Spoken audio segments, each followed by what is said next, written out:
Magandang hapon po.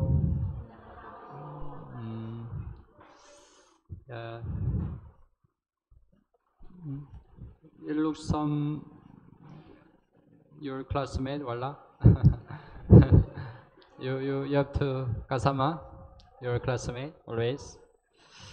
Okay, let's pray together. Tayo pong lahat ay manalangin. Dear merciful and gracious Father, Mahal naming Ama na mahabagin at mapagpala, thank you for saving us from sin and eternal destruction. salamat po sa pagliligtas sa amin mula sa kasalanan at walang hanggang pagkawasak. Thank you for guiding us to abide in church, Salamat po sa paggabay sa amin na manatili sa church. especially by the grace of God. This time we can have a new beginner Bible study. Lalong higit sa biyaya ng Diyos, ngayong araw po ay nagkaroon kami ng New Beginner Bible Study. After salvation, we want to know how to live our new Christian life. Pagkatapos ng kaligtasan, nais po naming malaman kung paano kami makakapamuhay sa aming bagong buhay Kristiyano. So please teach and guide us through the Word of God. Kaya pakiusap, turuan at gabayan mo po kami sa pamamagitan ng salita ng Diyos. Let us understand your will through the Word of God. Nawa maunawaan namin ang iyong kalooban sa pamamagitan ng salita ng Diyos. Please allow all your grace to our attendants. At ipahintulot mo po ang lahat mong biyaya sa lahat ng dumalo. This time from start to the end, we only rely on your mercy and gracious. Sa mga oras na ito mula sa pasimula hanggang sa matapos ay umaasa lamang po kami sa iyong habag at biyaya. We pray in Jesus' name. Dinadalangin namin ito sa pangalan ni Jesus. Amen. Amen. Let's open to the Bible, 1 Corinthians chapter 1, Buksan po natin sa ating mga Biblia sa unang Korinto chapter 1. verse 9. Unang Korinto chapter 1 verse 9.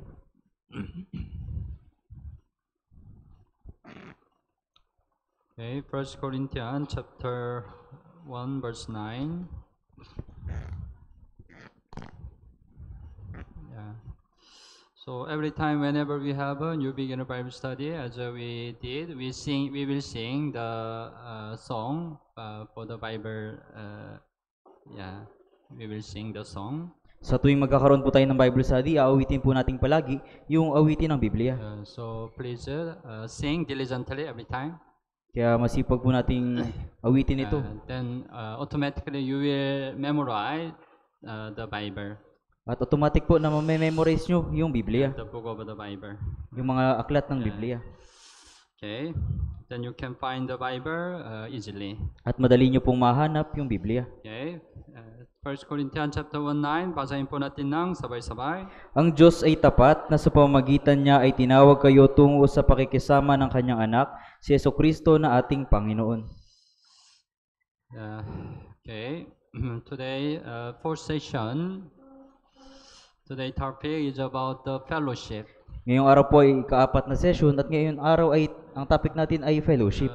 Let's remind what's the four elements of a Christian life. Alalahanin po natin muli yung apat na elemento ng Christian life. Una, Word of God. Second, prayer. Third, fellowship, tama. And fourth, evangelism. You remember, you need to memorize. Kailangan po nating i-memorize.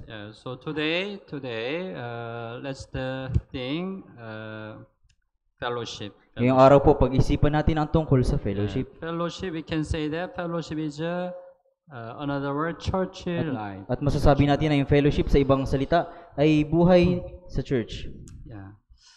So 1 Corinthians chapter 1 verse 9 says, you are called into the fellowship of His Son, Jesus Christ our Lord. Kaya sinabi sa unang Korinto chapter 1 verse 9, tinawag kayo tungo sa pakikisama ng kanyang anak, si Jesucristo na ating Panginoon. When you get the salvation, you are called into the fellowship. Nung tumanggap kayo ng kaligtasan, kayo ay tinawag tungo sa kaligtasan, sa pakikisama. So the fellowship life is really important in our Christian life. Kaya yung buhay ng pakikisama ay napakahalaga para sa ating buhay Kristiyano. Because you have to keep in mind, you cannot live a Christian life by yourself. Dahil kailangan nyo laging isaisip na hindi kayo makakapamuhay ng sarili nyo lang. To live a Christian life, you need a church. Upang makapamuhay ng buhay Kristiyano, kinakailangan nyo ng church. in church, you can have a fellowship life. At sa church ay magkakaroon kayo ng buhay pakikisama. You can learn real faith in the fellowship. Matututunan nyo yung tunay na pananampalataya sa loob ng fellowship. That's why the fellowship life is really important in our Christian life. Kaya naman yung buhay pakikisama ay napakahalaga para sa ating buhay Kristiyano. But as I said, fellowship life is another word, church life. Pero gaya ng aking sinabi, yung fellowship life ay gaya ng church life. Because you can have a true fellowship in church. Kaya magkakaroon kayo ng tunay na pakikisama sa loob ng church. That's why you need to understand what's the meaning of a church. Kaya kailangan yung maunawaan kung ano yung kahulugan ng church. Church is not a man-made building. Yung church ay hindi yung gawang gusali ng tao, But church is the really saved people. kundi ang mga tunay na ligtas na tao. 1 Corinthians chapter 1, Unang Korinto chapter 1, verse 2. verse 2. Same chapter, verse 2. Basahin po natin ng sabay-sabay. Sa iglesia ng Diyos na nasa Korinto, sa mga ginawang banal kay Kristo Jesus, mga tinawag na banal, kasama ng lahat na sa bawat lugar ay tumatawag sa pangalan ng ating Panginoong Jesucristo na kanila at ating Panginoon. Yeah. Church of God, which is at Corinth. Iglesia ng Diyos na nasa Korinto. Yeah, it says about Corinthian church. Sinasabi po dito yung tungkol sa iglesia ng Korinto. What's the Corinthian church? Ano po ba yung iglesia ng Korinto? Is that right? Those who are sanctified in Jesus, Christ Jesus, called to be saint. Sa mga ginawang banal kay Kristo Jesus, mga tinawag na banal. Ibig sabihin, tao. Tao na tunay na naligtas. Ito ay church, tunay na church. So in the early church age, there was no church building like us. Kaya sa panahon ng mga unang churches, ay walang church building na tulad ng sa atin. We are Cavite Church. Tayo po ay Cavite Church. We are called Cavite Church. Tayo po ay tinawag na Cavite Church. Because here there are many saved people. Pero dito marami pong ligtas na tao. Cavite Church are here, right? At kaya yung Cavite Church ay nandito. And what's this building? At ano po yung building na ito? Building itself not a church, right? Yung building na mismo ay hindi church. We call this building church building. Tinatawag natin yung gusaling ito na church building. Inside of church building there are church. Sa loob ng church building ay merong church. Church are really saved people. At yung church ay mga tunay na ligtas na tao. You are church. Kayo po ay church.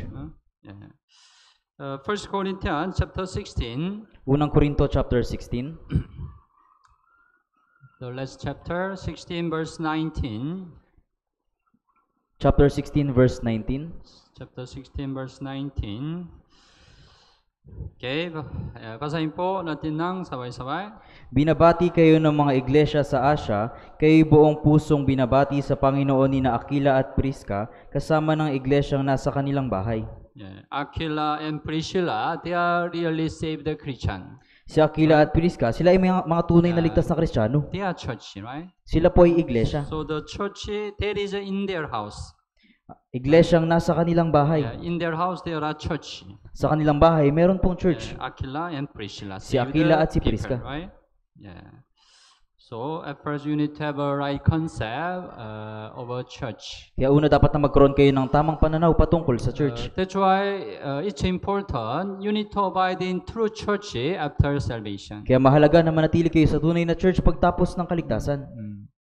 If you look outside, there are many so-called church. Kung titingin po kayo sa labas, napakaraming tinatawag na church. But if nobody really saved in there, it cannot be true church. Pero kung doon ay walang mga tunay na ligtas, hindi po sila maaaring maging church. But it's possible. Without true salvation, they have the gathering. Kaya posible po na kahit walang kaligtasan, sila ay nagkakatipon. Without salvation, they can teach and learn the Bible. Nang walang kaligtasan, sila ay nag-aaral at nagtuturo ng Biblia. Without salvation, they can pray to God. Nang walang kaligtasan, sila ay nananalangin sa Diyos. Without salvation, they can do many ministry. Nang walang kaligtasan, sila ay gumagawa ng mga paglilingkod. Without salvation, they can praise the Lord. Nang walang kaligtasan, sila ay pumupuri sa Diyos. But they are not related with God. Pero sila ay walang kinalaman sa Diyos. They are not true church. Dahil hindi sila tunay na church. That's why after salvation, you need to abide in true church. Kaya naman pagtapos ng kaligtasan, kailangan yung manatili sa tunay you na are church. saved through our church, right? Kaya kayo po ay naligtas sa ating church, di ba? It testifies our church is a true church, right? Ito po yung nagpapatotoo na yung ating church ay tunay That's na why you church. have to abide in our church. That is a true church. Kaya yung panatili sa ating church ay tunay na church. So after salvation, you have to discern where which church is a true church. Kaya pagtapos ng kaligtasan, kailangan nyo pong magpasya ng mabuti kung alin yung And tunay na then church. you need to abide in true church. Dahil kailangan yung manatili sa tunay na church. If so, why we have to abide in church? Kung gayon, bakit natin kailangan manatili sa tunay na church? John chapter 15. Juan chapter 15. John chapter 15, verse 3 and 4. Juan chapter 15, verse 3 at 4. 3 and 4.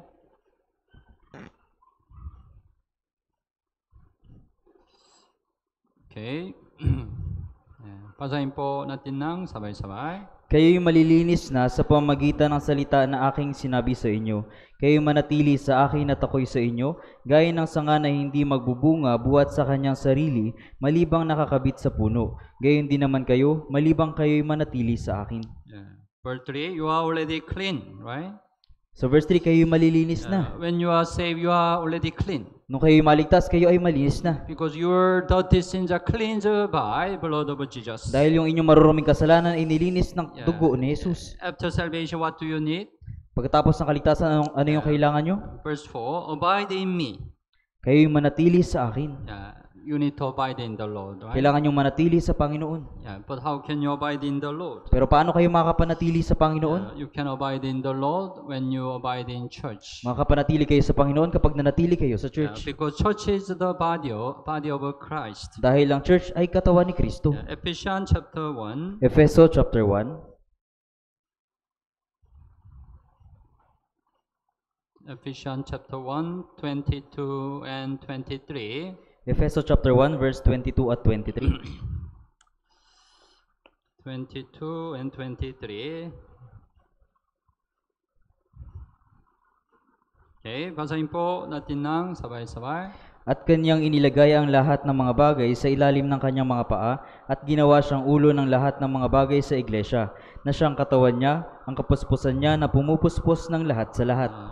Our Lord Jesus became the head of a church. Yung ating Panginoong Hesus ay naging ulo ng church. Church became His body, right? At yung church ay kanyang katawan. Church is the body of Christ. Ang church ay katawan ni Kristo. That's why when we abide in church, we can abide in the Lord. Kaya naman kapag nanatili tayo sa church, tayo ay mananatili sa Panginoon. So after salvation, we need to abide in church. Kaya pagtapos ng kaligtasan, kailangan nating manatili sa church. But abiding, what's abiding in church? Pero ano ba yung pananatili sa church? I abide in church because I attend the church every Sunday. Nanatili ako sa church dahil umattend ako sa church tuwing linggo. Maybe you just attend the Sunday cannot be real abiding in church. Marahil yung pag-attend nyo tuwing linggo ay hindi tunay na pananatili sa church. You need to abide in the fellowship. Kailangan yung manatili sa fellowship. For example, you attend the Sunday sermon, after then you go home. Halimbawa, kayo ay umattend ng Lord's Day sermon, pagkatapos umuwi na kayo. You don't have any fellowship with the brothers and sisters. Hindi kayo nagkaroon ng fellowship sa mga brothers at sisters. Can you say you really abide in church? Masasabi nyo ba na talagang nananatili kayo sa church? Maybe it's not real abiding in church. Marahil hindi ito yung tunay na pananatili sa church. So, not only you listen to the sermon on Sunday, but also you need to have a fellowship with the brothers and sisters. Hindi lamang kayo makinig ng sermon tuwing linggo, kundi makakaroon din kayo ng fellowship sa mga brothers at sisters. There is a word, Sunday Christian. Sunday Meron pong salita na Sunday Christian. Sunday only listen to the Sunday sermon and disappear. Sunday, nakikinig lang ng salita ng Diyos paglinggo at nawawala. That's why most of brethren don't know. They are our member of our church. Kaya yung ibang miyembro ay hindi nila alam na sila ay miyembro ng ating church. If there are many members in church, right? It can happen, right? Kung maraming miyembro sa isang church, ito po ay mangyayari. Usually they arrive on Sunday late time. Kadalasan dumating Late. sila ng They are church ng late. They sit likod. At umuupo sila doon sa likod. As soon as they finish the sermon, they disappear. At sa sandaling matapos yung sermon, sila ay nawawala. They don't want to meet brothers and sisters.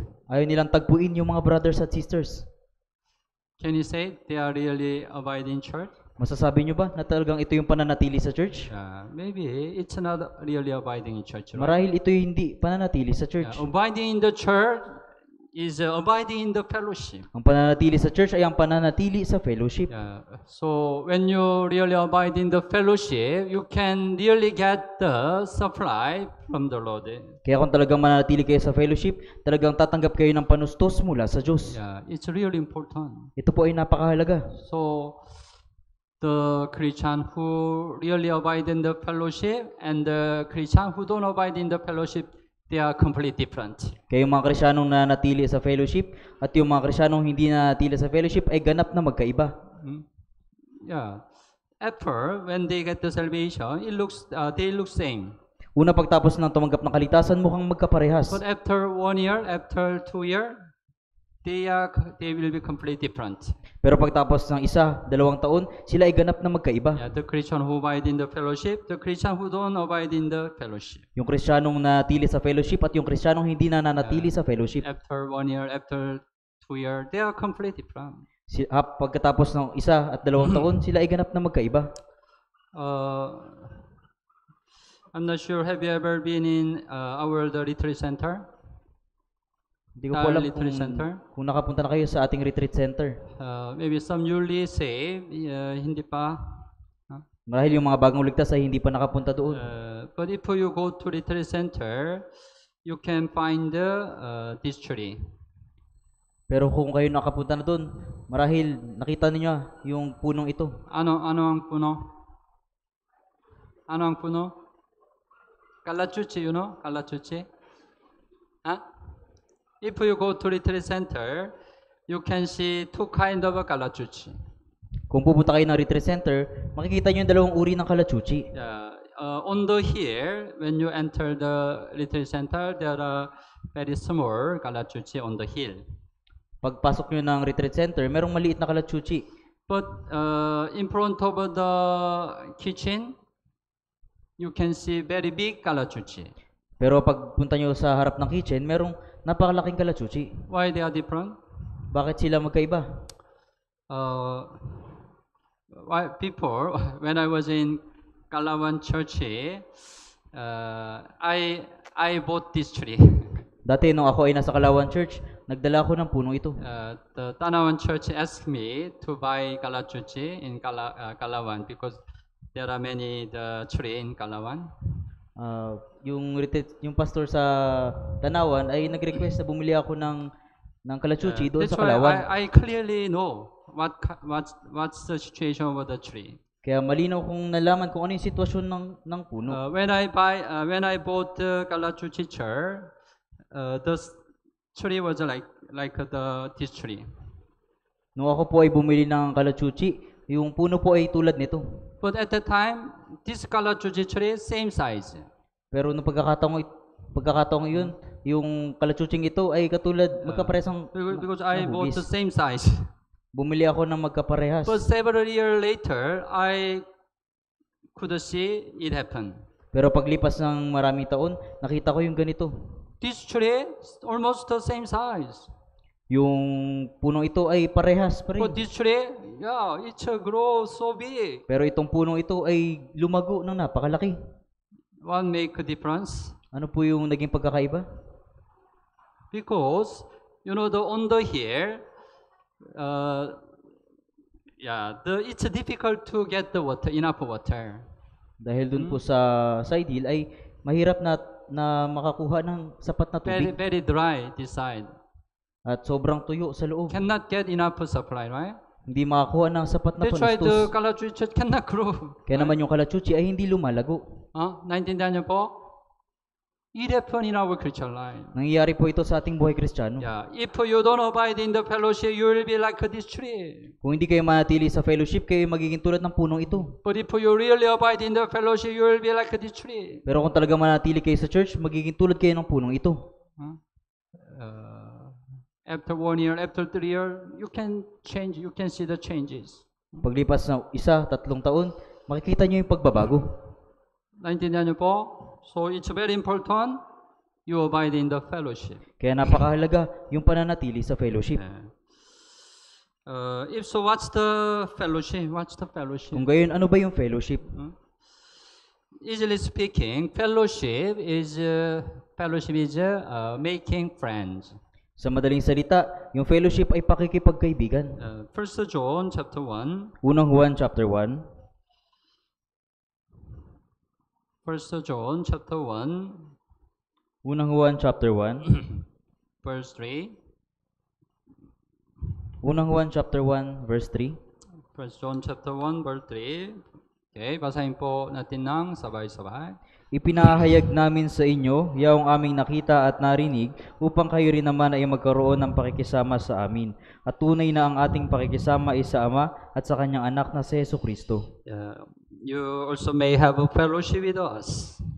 Kayo rin ay magkakaroon ng pakikisama sa amin. Fellowship Korean translation is, the meaning of a fellowship is making friend. Sa Korean translation po yung fellowship ay pakikipagkaibigan. Making friend, right? If you go to school, what do you do first? Pag kayo po ay pumunta ng paaralan, ano po yung una nyong ginagawa? You meet new classmate, right? Tumatagpo kayo ng mga bagong kaklase. Then in the school, you need to make a friend with your classmate, right? At sa school ay kailangan nyo makipagkaibigan sa inyong mga kaklase. Right? It is needed, right? You need to make a friend. Kailangan nyo pong makipagkaibigan.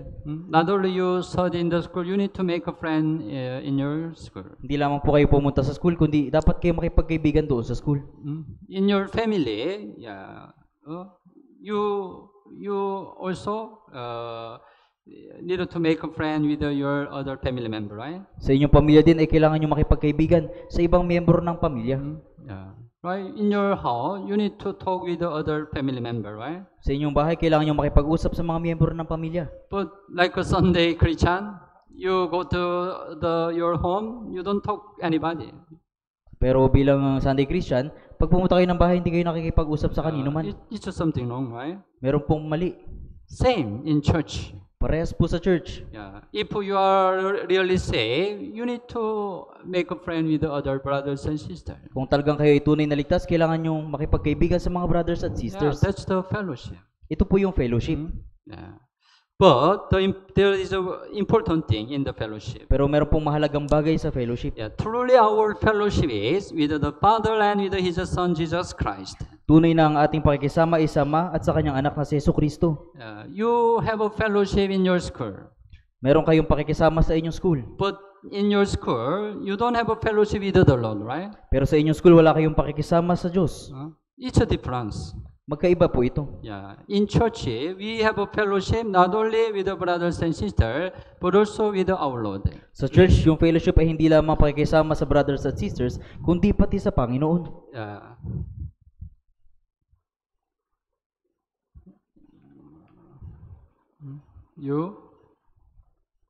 Ikaw po.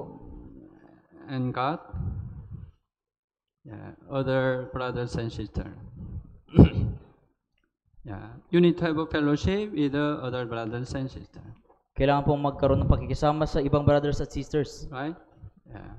But it's not all. Pero hindi pa po dito natatapos. Your side, you need to have a fellowship with God. Sa panig mo, kailangan makipag-fellowship sa And Diyos. also other brothers and sisters need to have a fellowship with God. At yung brothers at sisters din po, kailangan makipag-fellowship sa Diyos. It's what you call triangle, right? Ito po yung tatsulok. Triangle, right?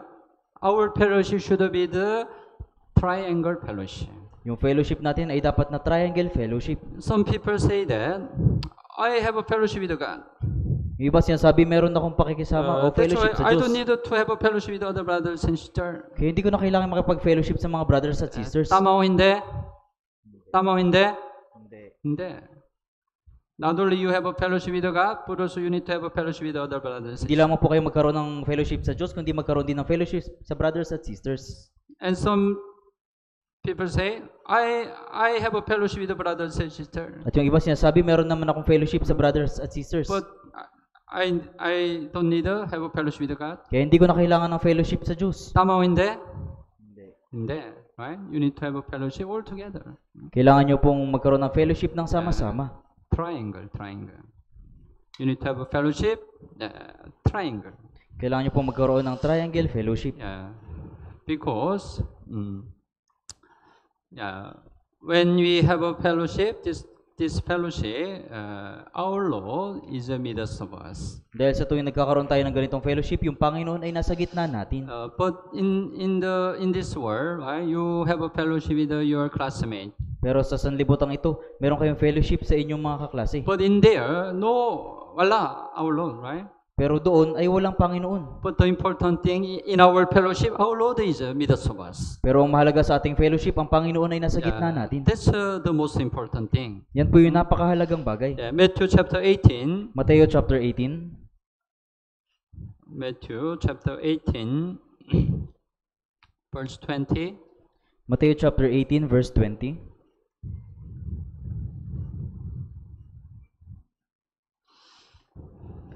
Okay, basahin po natin ng sabay-sabay. Sapagkat kung saan nagkakatipon ang 2 o 3 sa aking pangalan, ay naroroon ako sa gitna nila. Here, 2 or 3 are really saved Christian. Dito po yung 2 o 3 ay tunay na ligtas na Kristiyano. When really saved Christian gather together, our Lord is in the midst of them. Kapag yung mga tunay na Kristiyano yung nagkakatipon, ang Panginoon ay nasa gitna nila. It's the reason why you have to abide in the fellowship. Yan po yung dahilan kung bakit kailangan yung manatili sa fellowship. Because our Lord is in the midst of us. Dahil ang Panginoon ay nasa gitna natin. Yeah. Then, last thing, why do we need to abide in the fellowship? At huling bagay, bakit natin kailangan manatili sa fellowship? We can get correct teaching when we abide in the fellowship. Makakuha tayo ng tamang katuruan kapag nanatili tayo sa fellowship. 1 John chapter 2. Unang Juan chapter 2. 1 John chapter 2. Unang Juan chapter 2. Verse 27. Verse 27 po.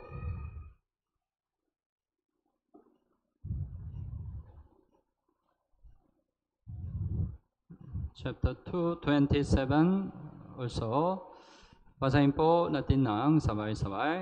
Tungkol sa inyo, ang pagpapahid na inyong tinanggap ay nanatili sa inyo, kaya't hindi na ninyo kailangan pang kayo'y turuan ng sinuman.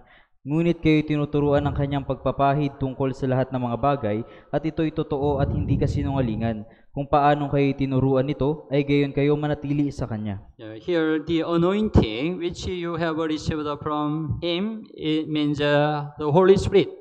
Dito po yung pagpapahid na inyong tinanggap ay yung Espiritu Santo. Yes, the same anointing teach you concerning all things, right? Kaya't hindi na ninyo kailangan pang kayo turuan ng sinuman. It means the Holy Spirit teaches you, right? Ibig sabihin, yung Espiritu Santo yung nagtuturo sa inyo. You can learn the Bible in church. Matututunan ninyo yung Biblia sa church. Then you can understand the Bible in church. Pagkatapos maintindihan ninyo yung Biblia sa church. Because Holy Spirit works. It's possible. Dahil yung Espiritu Santo ay kumikilos. Without works of the Holy Spirit, actually it's impossible you understand the Bible. Nang walang pagkilos ng Espiritu Santo, imposible na maunawaan ninyo yung Biblia. You got saved by the works of the Holy Spirit, right? Kayo po ay naligtas dahil sa pagkilos ng Espiritu Santo. And also you can understand the Word of God after salvation by the works of the Holy Spirit. At pagkatapos ng kaligtasan, naunawaan ninyo yung salita ng Diyos dahil sa pagkilos ng Espiritu Santo. True church mean the church that the Holy Spirit work. Yung tunay na church ay ibig sabihin yung kung saan kumikilos yung Espiritu Santo. It's clear the Holy Spirit work in our church, right? Kaya malinaw po na yung Espiritu Santo ay kumikilos sa ating church. That's why you could be saved. Kaya naman kayo po ay naligtas. And then after that, Holy Spirit teaches you. At pagkatapos nun, tinuturuan kayo ng Espiritu Santo.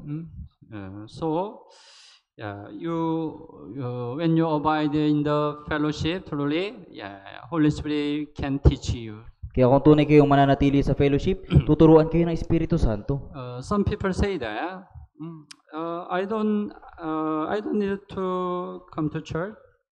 Yung ibang tao sinasabi, hindi ko kailangang pumunta ng church. I don't need to abide in the fellowship. Hindi ko kailangang manatili sa fellowship. Because it's possible I can read the Bible by myself.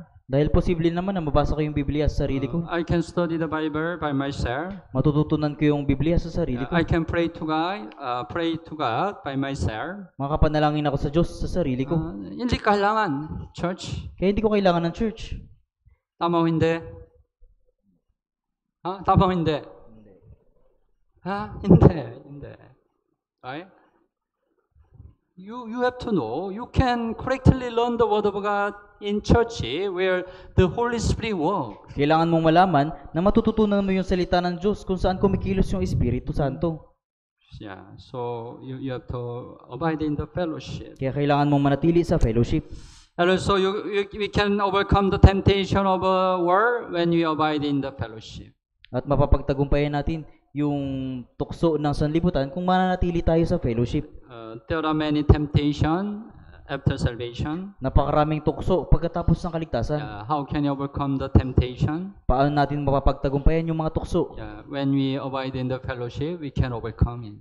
Kapag nanatili tayo sa fellowship, mapapagtagumpayan natin ito. 2 Timothy chapter 2. Ikalawang Timoteo chapter 2.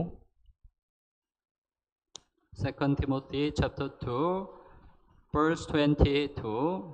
Ikalawang Timoteo chapter 2 verse 22. Chapter 2 verse 22.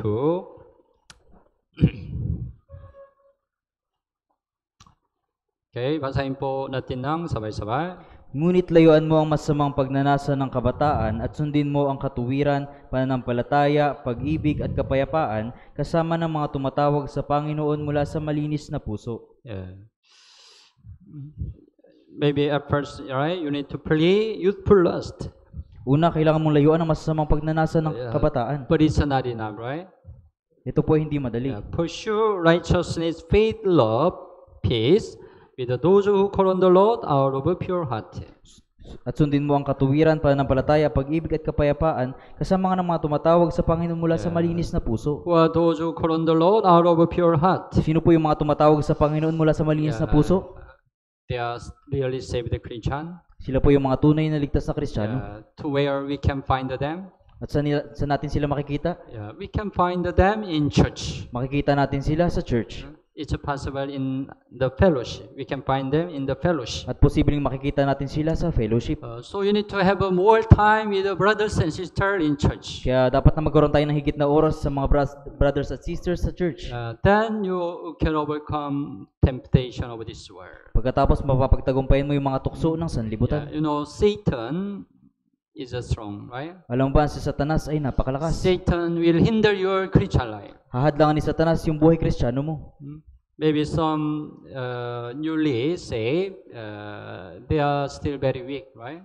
Marahil yung mga bagong ligtas, sila ay may hina pa. That's why Satan can easily attack them. Kaya naman, madali silang atakihin ni Satanas. Satan can easily tempt them. Mas madali silang tuksohin ni Satanas. Then they don't have a power, strength to overcome temptation of Satan. Pagkatapos wala silang kapangyarihan at kalakasan na daigin yung tukso ng sanlibutan. But if they abide in the fellowship, our Lord will keep them. Pero kung matili sila sa fellowship, yung Panginoon natin yung mag-iingat sa kanila. They are safe, right? At sila ay maliligtas. In the wilderness, usually wild cow, they make a group. Sa ilang po, kadalasan yung mga baka ay gumagawa ng grupo. Because when they make a group, inside of the group, they are safe. Dahil kung sila ay gagawa ng grupo, sa loob ng grupo sila ay ligtas. Because always lion try to attack them. Dahil palaging sinusubukan ng leon na atakihin sila. But if they are in the group, they are safe. Pero kapag sila ay nasa grupo, But sila ay ligtas. sometimes there are cow, while the cow does not follow the group. Pero minsan may mga baka na hindi sumusunod doon sa grupo. Then they become target of lion. Pagkatapos sila yung nagiging puntirya ng mga leon. Let's look at what happened to the wild cow. Does not abide in the group. Tingnan natin kung ano nangyari sa mga baka na hindi nanatili sa grupo.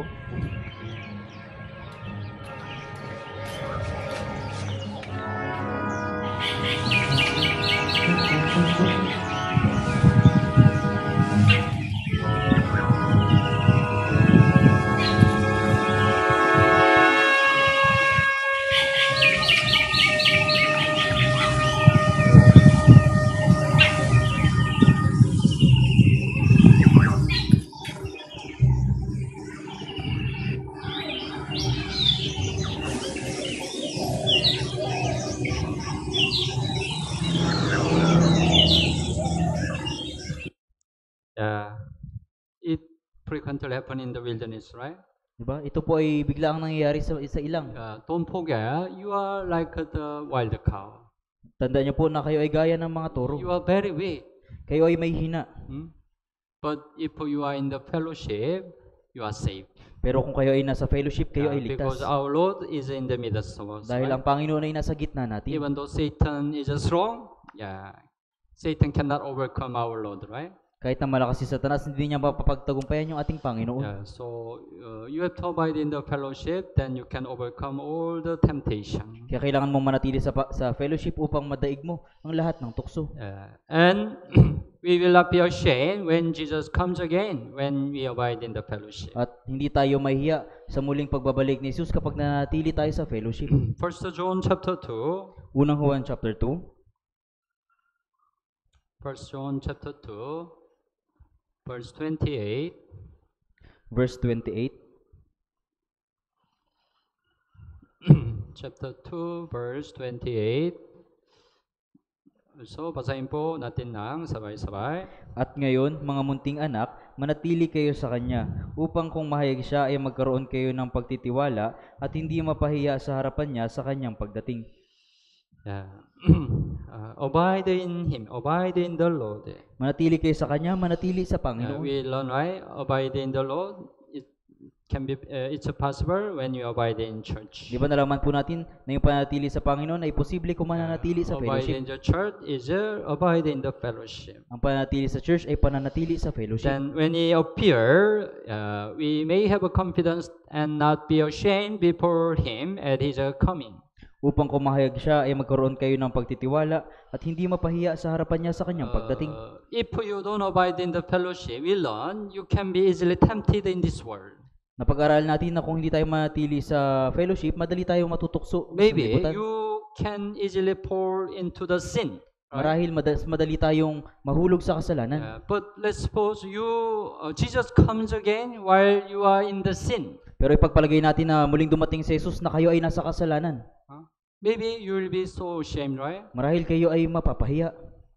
Tama po ba? Let's suppose you don't abide in the fellowship. Ipagpalagay natin na hindi kayo nanatili sa fellowship. You enjoy outside in this world. Nagsasaya kayo sa labas sa sanlibutan. Let's suppose you still drink with your friend. Ipagpalagay natin na umiinom pa rin kayo kasama ng iyong mga kaibigan. And you sing worldly song with your friend. At tumaawit ng makamundong awitin kasama ng mga kaibigan. You are drunken. Ikaw ay lasing. At the moment, our Lord comes again. At sa sandaling yun, muling dumating si Jesus. But you don't recognize our Lord. Pero hindi mo nakilala yung Panginoon. Who are you? O sino ka? You don't recognize the Lord. Hindi mo nakilala yung Panginoon. How it will be shameful. Gaano ito kahihiya? Tama po ba? Yeah, tama. So, when you abide in the fellowship, we will not be ashamed when Jesus comes again. Kaya kung manatili tayo sa fellowship, hindi tayo mahiya kapag muling dumating si Jesus. And we can bear much fruit when we abide in the At fellowship. magbubunga tayo ng marami kapag nanatili tayo sa fellowship. First, John chapter 15. Unang Juan, John chapter 15. Juan chapter 15. Verse 4 and 5. Juan chapter 15 verse 4 at 5. 4 and 5. So, okay, basahin po natin ng sabay-sabay. Kayo'y manatili sa akin at ako'y sa inyo, gaya ng sanga na hindi magbubunga buhat sa kanyang sarili, malibang nakakabit sa puno. Gayon din naman kayo, malibang kayo'y manatili sa akin. Ako ang puno ng ubas, kayo ang mga sanga. Ang nanatili sa akin at ako'y sa kanya ay siyang nagbubunga ng marami, sapagkat kung kayo hiwalay sa akin ay wala kayong magagawa. Right. The branch cannot bear fruit of itself. Dahil yung sanga hindi magbubunga ng kanyang sarili. Unless it abides in the vine, neither can you unless you abide in me. Ang malibang kayo manatili sa akin. But verse 5, he who abides in me, I in him, bear much fruit. Ang nanatili sa akin at ako'y sa kanya ay siyang nagbubunga ng marami. When you really abide in the fellowship, someday you will bear much fruit. Kapag kayo tunay na mananatili sa fellowship, balang araw kayo ay magbubunga. The fruit we can say that there are two kind of fruit. Yung bunga po ay may dalawang uri ng bunga. First, you will bear the fruit of the Holy Spirit.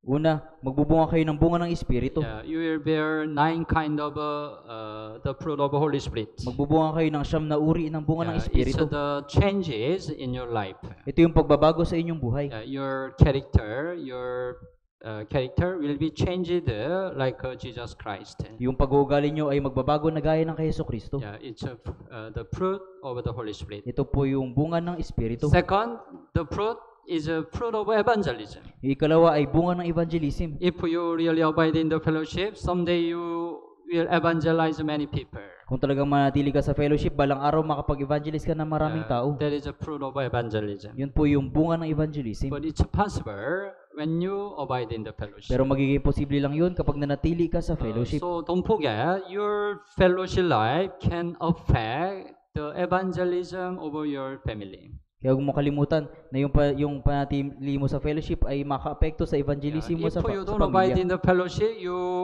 cannot evangelize anybody. Kung hindi ka manatili sa fellowship, wala kang ma-evangelize na sino man. So that's why you have to endeavor to abide in the fellowship. Kaya kailangan mong pagsumikapan na manatili sa fellowship. And then we can learn the characteristics of Christ and also can be changed when you abide in the fellowship. At matututunan natin yung pag-uugali ni Kristo at tayo ay magbabago kapag nanatili tayo sa fellowship. Before Jesus died on the cross, Jesus washed the feet of his disciples. Bago mamatay si Jesus doon sa krus, hinugasan muna niya yung mga paa ng kanyang alagad. Then Jesus said, John chapter 13. Pagkatapos sinabi niya sa Juan chapter 13. John chapter 13. Verse 10. So verse 10. John chapter 13, verse 10.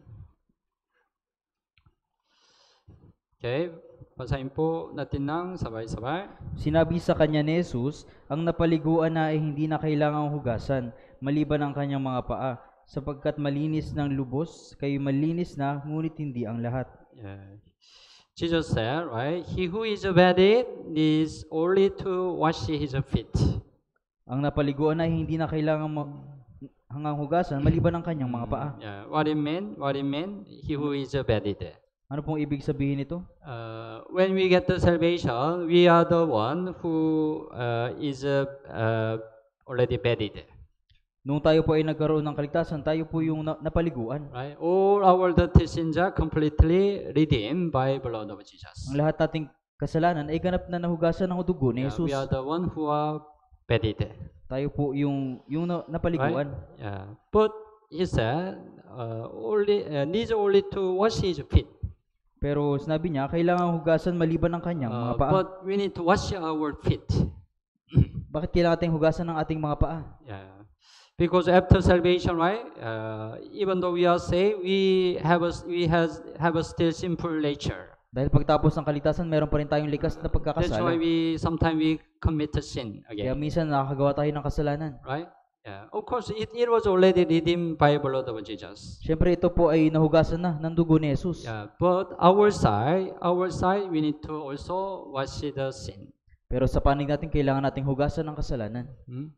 We need to repent our sin, right? Kailangan nating ihayag yung We ating need kasalanan. to confess our sin. Kailangan nating ipahayag yung ating Then we can kasalanan. recover the fellowship with the Lord. Kung gayon manunumbalik tayo sa fellowship sa Panginoon.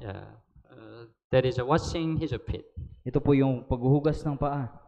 But it is possible also in the fellowship. Pero posible lamang din po ito sa fellowship. Some Christians said, after salvation, I have a dirty sin. Sinasabi ng ibang Kristyano, pagtapos ng kaligtasan, meron akong maruming So kasalanan. because of this dirty sin, I cannot go to church. Dahil sa maruming kasalanan ito, hindi ako makapunta ng church. That's why after I clean all this dirty sin, I will return to church. Kaya pagtapos ko malinis ang maruming kasalanan ito, babalik ako ng church. Tama o hindi? Mukhang tama? Hindi tama. You cannot clean your sin by yourself. Hindi mo malinis ang iyong kasalanan ng sarili mo lang. At first, you need to come to church. Una, kailangan mong pumunta ng church. Then our Lord will wash your sin. At yung ating Panginoon yung maghuhugas ng iyong kasalanan. You can stop your sin when you come to church. Malulutas mo ang iyong kasalanan kapag pumunta ka ng church. But if you think, after I stop my sin, I will return to church. Pero kapag iniisip mo, nakapagtapos kong hinto yung aking kasalanan, babalik ako ng church. In that situation, maybe you cannot stop the sin until the end. Marahil sa ganung pagkakataon, hindi mo mahinto yung kasalanan. Maybe your sin will be worse.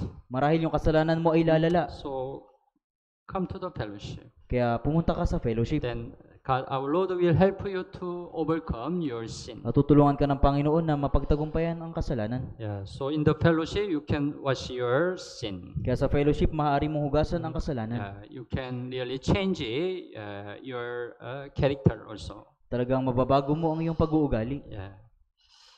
That's why we have to abide in the fellowship. Kaya kailangan nating manatili sa fellowship.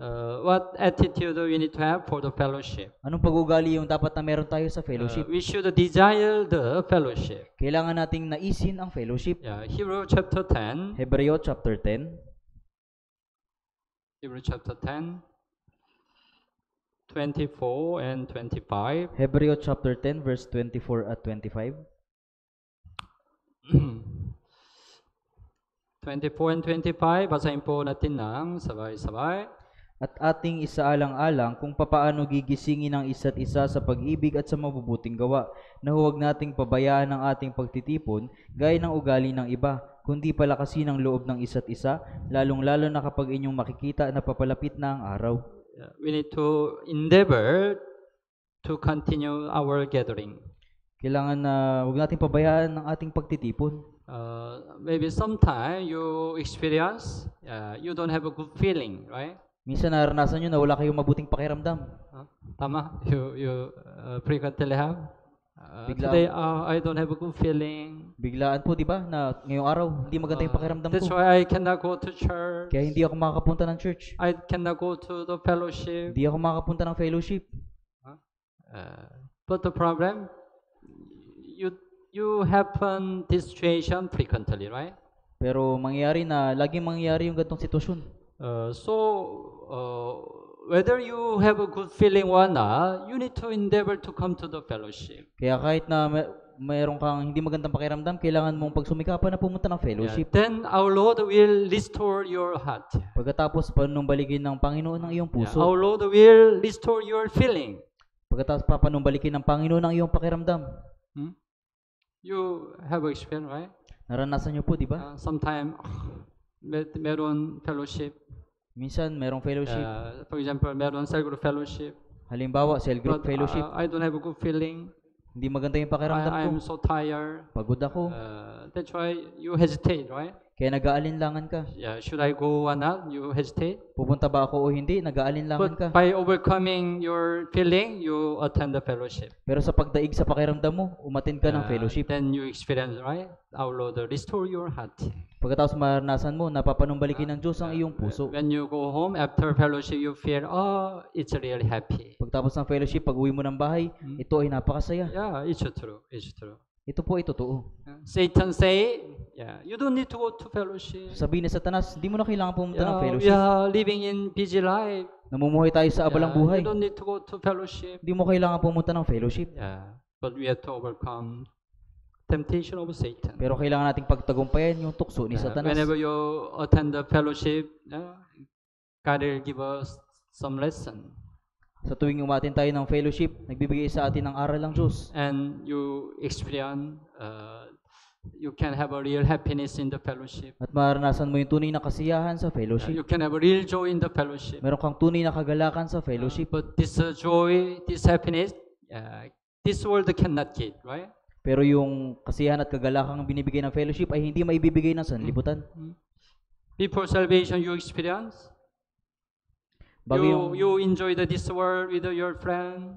Bago yung kaligtasan, naranasan mo na nagsasaya ka Maybe at kasama ng that kaibigan. moment, you feel, I'm good, I'm happy.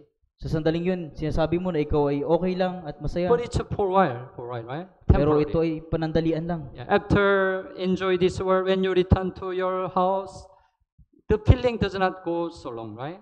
Pero pagtapos ng pagsasaya, pag-uwi mo ng bahay, yung saya ay hindi na nanatili. Tama? Tama po ba? But after fellowship, when you go home, you still have a joy, happy. Pero pagtapos ng fellowship, pag-uwi mo ay meron pa rin kasiyahan, This kagalakan. world cannot give this joy and happy. Yung sanlibutan ito, hindi maibibigay yung gantong kagalakan. After you experience this joy and happy, you have a heart to go to fellowship again. Pagtapos makatanggap ng gantong kagalakan at kasiyahan, gugustuhin mo na bumalik ulit sa fellowship. So, I cannot forget when I attended the fellowship for the first time after salvation. Hindi ko po makalimutan yung unang fellowship na inattendan ko pagtapos ng kaligtasan. After attending fellowship, when I returned to my house, it was a very long distance. Pagtapos ng fellowship, pag-uwi ko, ito ay napakalayo. But I have a real happiness in my heart. Pero meron akong tunay na kasiyahan sa aking puso. God gave the happiness. Nagbigay yung Diyos ng kasiyahan. So you can experience. Kaya mararanasan din po ninyo. So you have to desire the fellowship. Kaya kailangan yung naisin ng fellowship. And then we have to put first priority in the fellowship. At kailangan nating unahin ang fellowship. So if we don't put first priority in the fellowship, it's not easy. We continue abide in the fellowship. Dahil kung hindi natin uunahin ang fellowship, napakahirap na unahin natin ang fellowship. Matthew chapter 6. Mateo chapter 6. Verse 33. Mateo chapter 6 verse 33. Matthew chapter 6 verse 33. Okay, basahin po natin ng sabay-sabay. Ngunit hanapin muna ninyo ang kanyang kaharian at ang kanyang katuwiran, at ang lahat ng mga bagay na ito ay pawang idaragdag sa inyo. Seek first the kingdom of God and His righteousness. Hanapin muna ninyo ang kanyang kaharian at ang kanyang katuwiran. The fellowship is the seeking the first kingdom of God and His righteousness. Yung fellowship po ay yung paghahanap sa kaharian at katuwiran ng It should Diyos. be our first priority. Ito po yung dapat nating unahin. Then there is a promise of God. At merong pangako ang Diyos. Right? All these things shall be added to you. Ang lahat ng mga bagay na ito ay pawang idaragdag sa inyo. So some people say, why our church has so many fellowship? Yung ibang tao sinasabi, bakit yung church natin ay maraming fellowship? Marami? Hindi marami. Because our Lord want to give more blessing through fellowship. Dahil nais ng Diyos na magbigay ng maraming biyaya sa pamamagitan ng fellowship. The fellowship we have is the fellowship that was allowed by God. Yung fellowship na meron tayo ay fellowship na pinahintulutan ng Diyos. God allowed the fellowship. Ipinahintulot ng Diyos yung ating fellowship. To give His grace through fellowship. Upang ibigay yung kanyang biyaya sa pamamagitan ng fellowship. Let's put there a big table.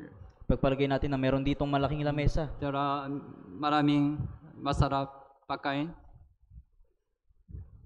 Maraming masarap pagkain meron. You are invited. Ikaw ay inimbitahan. Anybody can eat freely. Sino man ay pwedeng kumain ng libre. Will you will not go there? Hindi ka ba pupunta doon? It's free. Anybody can eat freely. Ito ay libre. Sino man pwedeng kumain ng libre. Maybe you want to go there, right? Marahil gusto niyong pumunta doon, di ba? Our fellowship, God prepared table. Sa fellowship natin, naghanda ang Diyos ng lamesa. Our fellowship is the table God prepared. Yung ating fellowship ay inihanda God prepared every Diyos. kind of a blessing. At naghanda ang Diyos ng iba't ibang pagpapala at Anybody biyaya. can get. At sino man ay maaaring kumuha. But it's possible when you come. Pero magiging posible lang ito kapag ikaw ay pumunta. Our fellowship is like that. Gaano kamahal. God want to give a blessing and the grace to the fellowship. Nais ng Diyos na magbigay ng biyaya at gantimpala. For your side, you need to come. Pero sa panig mo, kailangan mong pumunta. So that's why it's a great loss. You don't come to fellowship. Kaya malaking kawalan po ito kapag hindi ka pumunta sa fellowship. So put first priority in the fellowship. Kaya unahin mo ang fellowship. And please determine your heart. I will not leave this fellowship until the end. At magpasya ka sa iyong puso na hindi ko iiwan yung fellowship na ito hanggang Whatever matapos. situation happen, I will not leave this fellowship until our Lord comes again. Ano mang sitwasyon yung mangyari, hindi ko iiwan yung fellowship hanggang sa muling pagdating ng ating Panginoon. Determine your heart from now. Magpasya ka sa iyong puso mula ngayon. Because from now, there will be a lot of temptation in your life. Dahil mula ngayon ay magkakaroon ng maraming tukso sa iyong You buhay. can be many situation, you want to leave a fellowship. Maraming mangyayaring sitwasyon na nais mo iwanan ang fellowship. You have to determine your heart. Kailangan mo magpasya sa iyong puso. Whatever situation happen, I will not leave this fellowship. Ano mang sitwasyon ang mangyari, hindi ko iiwanan ang Because our fellowship. Lord is a midst of in our fellowship. Dahil ang Panginoon ay nasa gitna ng ating fellowship. And our fellowship should be the fellowship for the gospel. At yung ating fellowship ay dapat fellowship para sa Ebanghelyo. Philippians chapter 1. Filipos chapter 1. Philippians chapter 1 verse 5. Filipos chapter 1 verse 5. Okay. Basahin po natin ng sabay-sabay. Dahil sa inyong pakikibahagi sa pagpapalaganap ng Ebanghelyo mula ng unang araw hanggang ngayon. Yeah. So even though we have a lot of fellowship always, if nobody is saved through our fellowship, it's not the will of God, right? Kahit na meron tayo palaging fellowship, kung walang naliligtas sa fellowship, ito ay hindi kalooban ng So Diyos. our fellowship need to focus on the gospel. Kaya yung fellowship natin ay dapat nakatuon sa Ebanghelyo. So that's why God allowed newly saved in the fellowship. It's really important. Kaya yung pinahintulutan ng Diyos yung bagong niligtas sa ating fellowship, ito ay napakahalaga. Today we saw, right? God allowed newly saved. Kaya ngayon po, di ba, pinahintulutan ng Diyos yung mga bagong ligtas. Last week, right? God allowed newly saved many, right? Nakaraan po, di ba? Yeah, it's really important. Ito po ay napakahalaga. So whenever we have the fellowship, we need to focus on the gospel. Kaya sa tuwing nagkakaroon tayo ng fellowship, dapat na magtuon tayo sa Ebanghelyo. Yeah, our fellowship need to relate with the evangelism. Yung ating fellowship ay dapat na may ugnayan sa Yeah, that's evangelism. the will of God. Yan po yung kalooban ng Diyos. Okay. And then the last thing, let's think about the ways of testimony in the fellowship. At yung mga paraan ng patotoo sa fellowship. Usually in the fellowship, we have a testimony. Kadalasan sa fellowship ay meron tayong patotoo. But usually newly saved brethren doesn't know how to have a testimony. Pero kadalasan sa mga bagong ligtas na kapatid ay hindi alam yung And some paano newly patotoo. saved, they don't come to fellowship because they don't want to have a testimony, right? At yung ibang bagong ligtas ay ayaw pumunta ng fellowship dahil ayaw nila magpatotoo. They fear testimony, right? Natatakot silang That's magpatotoo. why some newly saved, they don't come to fellowship. Kaya yung mga bagong ligtas ay hindi pumupunta ng They fellowship. are shy. Sila ay nahihiya. But don't worry, don't worry. Pero huwag kayong mag-alala. It's a normal. Normal lang po ito. You don't know how to have a testimony Hindi nyo alam kung paano because magpatotoo. you never have experience, Dahil right? hindi nyo pa naranasan. You don't know how to speak, right? Hindi nyo po alam kung paano magsasalita. I really understand your heart. Talagang naiintindihan ko ngayon yung puso. First testimony, very nervous. Yung unang patotoo ay talagang nakakakaba. I still nervous. Ako rin po ay hanggang ngayon kinakabahan. It's a normal. Normal nervous. po ito. When you have a testimony, you become nervous. Kapag kayo nagpapatotoo, kayo ay kinakabahan. Yeah. But you have to overcome it. Pero kailangan nyo itong mapagtagumpayan. You can have a testimony about your Christian life related with God. Magkaroon ka ng patotoo na tungkol sa iyong buhay Kristiyano na may kinalaman sa Diyos. You after salvation, you have some experience that is related with God. Pagkatapos ng kaligtasan, meron kang mga karanasan na may kinalaman sa Diyos. But don't tell too much about your personal problem, which is not related with God. Pero huwag kang masyadong magbahagi ng mga bagay na sa iyong buhay na walang kinalaman sa Diyos. Because some Christian, they just describe their personal life, normal life. Dahil yung ibang Kristiyano ay binabanggit yung kanilang personal na buhay. For example, this morning, I get up in the morning. Halimbawa, ngayong umaga, bumangon ako After ng then, maaga. I have a breakfast. Pagkatapos, nag-almusal ako. After then, I go to work. Pagkatapos, pumunta ako ng trabaho. After then, I have a lunch. Pagkatapos, nag-lunch ako. And I continue work. At nagpatuloy sa trabaho. I return to the house. Bumalik ako ng bahay. I'm so tired. Ako ay pagod. I sleep. Ako ay natulog. Is it testimony? Patotoo po ba ito? It's just describing your life, right? Ito po ay pagsasabi ng But iyong it's not buhay. related to God, right? Pero wala itong kinalaman sa Diyos. But for example, this morning I get up early in the morning. Pero halimbawa, ngayong umaga, gumising ako But ng maaga. originally I'm the one who have a lot of sleep. Pero sa katunayan, ako yung tao na may But mahabang I tulog. determined my heart to get up early in the morning. Pero nagpasya ako na gumising ng maaga ngayong That's umaga. why before the day, I pray to God. Kaya bago yung araw na yun, nanalangin ako sa God, Diyos. please help me to get up early in the morning. Diyos, tulungan mo ako na gumising ng maaga. Then suddenly, early in the morning, without alarm, I get up. At biglaan ng walang alarm, ako ay gumising ng maaga. Yeah, God helped me. Tinulungan ako ng Diyos. Yeah.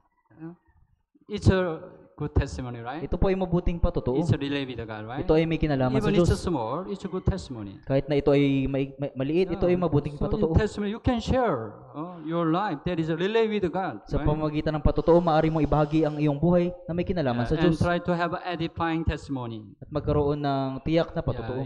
Your testimony, to give a grace to other brothers and sisters. Dapat na mapagbiyaya ang yung patotoo mo. Yeah. But your testimony is not edifying, you'd better avoid it. Pero kung yung patotoo mo ay hindi magiging mapagbiyaya, mas mabuti na iwasan. And don't tell the fault and mistake of other Christian. At huwag mong banggitin yung pagkakamali ng ibang Kristiyano. Sometimes you have heard from some brothers and sisters. Minsan nasaktan ka dahil sa ibang brothers at sisters.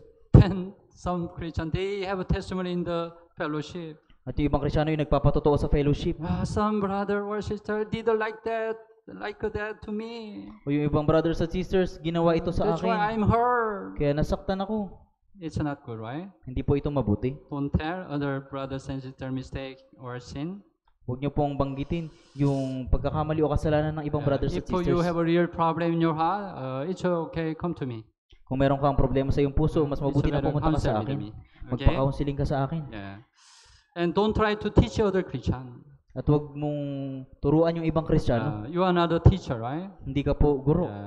As a pastor, I am a teacher in the church. Bilang pastor, ako yung guro sa So church. you can just share your life, that's a relay with God. Magbahagi ka lamang ng iyong buhay na may kinalaman sa Diyos. Yes.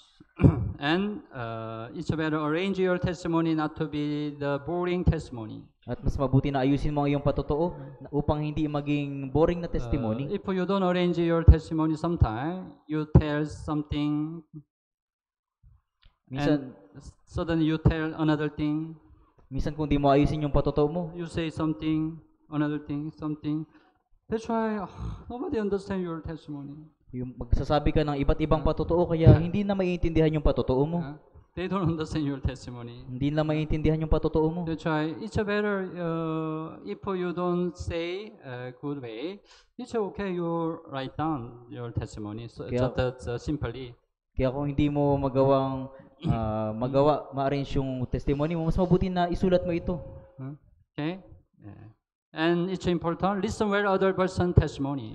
At mahalaga na pakinggan mong mabuti yung patotoo ng ibang tao. Avoid personal talking with other brethren while some brethren have a testimony. Iwasan mo na makipag-usap sa ibang kapatiran habang nagpapatotoo yung isang kapatiran. Let's suppose while you have a testimony, nobody listen your testimony. Ipagpalagay natin na ikaw ay nagpapatotoo at walang nakikinig ng patotoo mo. They talk to each other. Nakikipag-usap sila sa isa't Maybe you isa. don't want to continue testimony, right? Marahil ayaw mo na magpatuloy ng patotoo mo. Even the testimony is really boring, incline your ear. Kahit na yung patotoo ay boring, ikiling mo ang iyong tenga. Even though the testimony is very long, incline your ear. Kahit na yung patotoo ay napakahaba, ikiling mo ang iyong tenga. Okay? Yeah, you need to practice. Kailangan mo sanayin.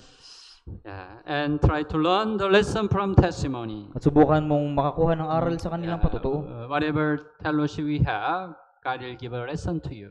Sa anumang fellowship na meron tayo, nagbibigay yung Diyos ng aral. You have to catch the lesson. Kailangan mo makuha yung aral. Yeah, then the fellowship will be real blessing in your Christian life. Pagkatapos yung fellowship ay magiging tunay na biyaya sa iyong buhay. Yeah, so don't fear testimony. Kaya huwag kang matakot sa testimony. You can improve more and more. Mag-improve ka ng higit pa. Anyway, through fellowship we can know each other. Sa pamamagitan ng fellowship, makikilala natin ang isa't isa. Our faith can grow. Yung ating pananampalataya ay lalago. So after salvation, fellowship life is really important. Kaya pagtapos ng kaligtasan, yung buhay ng fellowship ay napakahalaga. Okay, let's pray together. Tayo pong lahat ay manalangin. Dear merciful and gracious Father, Mahal naming Ama na mahabagin at mapagpala, thank you for saving us from sin and eternal destruction. salamat po sa pagliligtas sa amin mula sa kasalanan at walang hanggang pagkawasak. Thank you for guiding us to abide in church. Salamat po sa paggabay sa amin na manatili sa church. Especially by the grace of God, we can have a new beginner Bible study. Lalong higit sa biyaya ng Diyos ay nagkaroon kami ng New Beginner Bible Study. Especially today, we learn how important our fellowship life. Lalong higit ngayong araw ay natutunan namin kung gaano kahalaga ang fellowship life. Please help and guide us to abide in the fellowship. Pakiusap, tulungan at gabayan mo po kami na manatili sa fellowship. Please allow all the situation, all the brethren who listen to this New Beginner Bible study until last session. Pakiusap, ipahintulot mo po yung sitwasyon na ang lahat ng kapatiran na nakapakinig ng Bible study ay makapakinig hanggang sa huling session. We only rely on your mercy and gracious. Kami po ay umaasa lamang sa iyong habag at biyaya. We pray in Jesus' name. Dinadalangin namin ito sa pangalan ni Jesus. Amen. Amen. Salamat po.